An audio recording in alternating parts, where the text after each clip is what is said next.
नमस्ते। मैं राजेंद्र कुमार शाह, आचार्य राजनीति विज्ञान, राजकीय कला महाविद्यालय सीकर।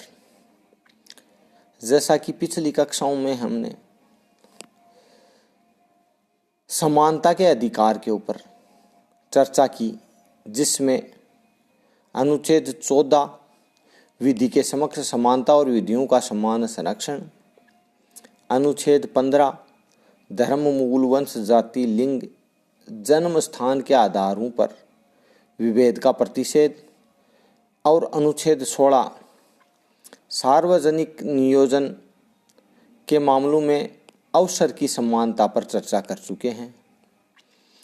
उसी क्रम को आगे बढ़ाते हुए आज हम अनुच्छेद 17 अस्पृश्यता का उन्मूलन व अनुच्छेद 18 उपाधियों का अंत पर चर्चा करेंगे। अनुच्छेद 17 में अस्पृश्यता के अंत का प्रावधान किया गया है। अनुच्छेद 17 में प्रावधान किया गया है कि अस्पृश्यता को अनुच्छेद 17 अस्पृश्यता को समाप्त करता है और उसका किसी भी रूप में पालन करने का निषेध करता है।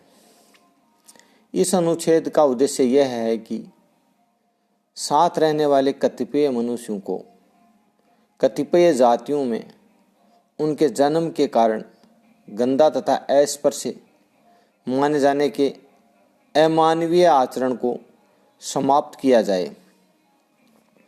संसद को यह अधिकार दिया गया है कि वह विधि द्वारा इस अपराध के लिए दंड विहित करे। यह अधिकार संसद को अनुच्छेद 35 के तहत दिया गया है। अनुच्छेद 17 और अनुच्छेद 35 के अधीन अपनी शक्ति के प्रयोग में संसद ने अस्पृश्यता अपराध अधिनियम 1955 पारित किया।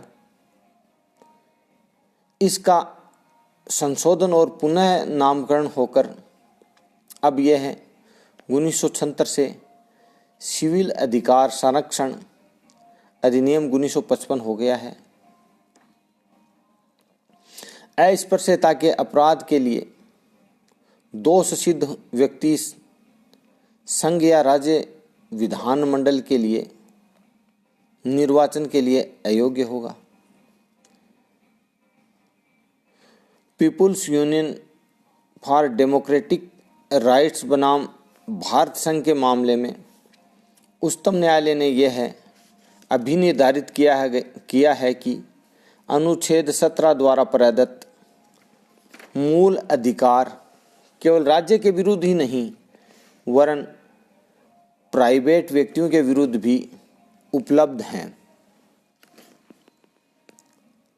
और यह राज्य का संवैधानिक कर्तव्य है कि वह इन अधिकारों का अतिलंघन रोकने के लिए आवश्यक कदम उठाए।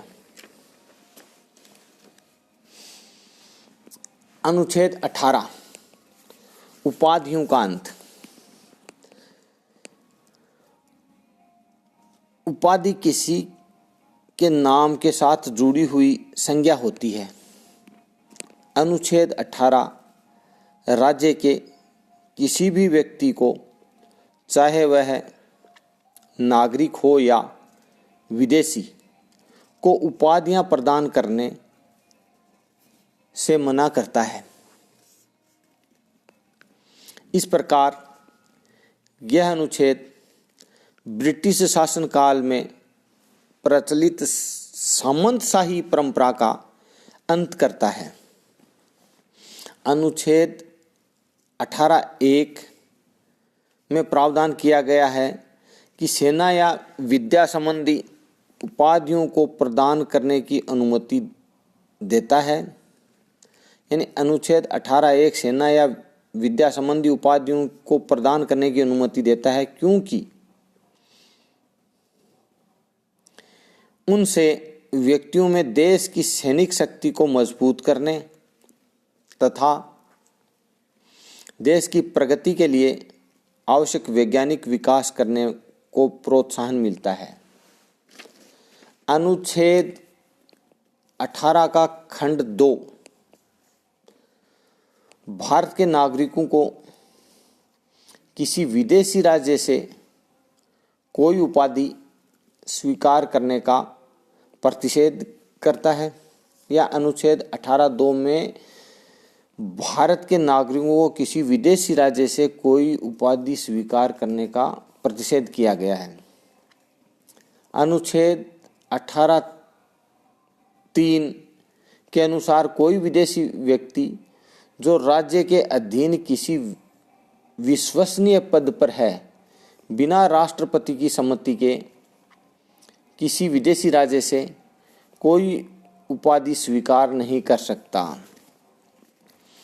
अनुच्छेद 18(4) यह उपनिषद करता है कि कोई भी व्यक्ति, चाहे वह नागरिक हो या विदेशी हो, को राज्य के अधीन किसी विश्वसनीय पद पर है, किसी विदेशी राज्य से बिना राष्ट्रपति की सम्मति के कोई उपहार, उपाधि, वृत्ति अथवा पद स्वीकार नहीं कर सकता। इन प्रावधानों के होते हुए भी सन 1954 में भारत सरकार ने 4 प्रकार के सम्मान प्रारंभ किए। ये हैं भारत रत्न, पद्म विभूषण, पद्म भूषण, पद्मश्री। भारत रत्न कला, साहित्य और विज्ञान की उन्नति में की गई असाधारण सेवाओं के लिए और उच्च कोटि की लोक सेवाओं की मान्यता के रूप में दिया जाता है। इसके अलावा अन्य जो सम्मान हैं वो इन बातों के साथ ही किसी भी क्षेत्र में जिसमें सरकारी सेवकों द्वारा की गई सेवाएं सम्मिलित हैं, विशिष्ट लोक सेवा के लिए सेवा की कोटि को ध्यान में रखते हुए दिया जाता है। उपाधियों का अपने नाम के आगे या पीछे प्रयोग अनुच्छेद 18 का उल्लंघन है, किंतु इसे संविधान या किसी विधि द्वारा दंडनीय नहीं माना गया है। इस तरह से भारतीय संविधान के भाग 3 में अनुच्छेद 14 से अनुच्छेद 18 तक समानता के अधिकार का प्रावधान किया गया है। धन्यवाद।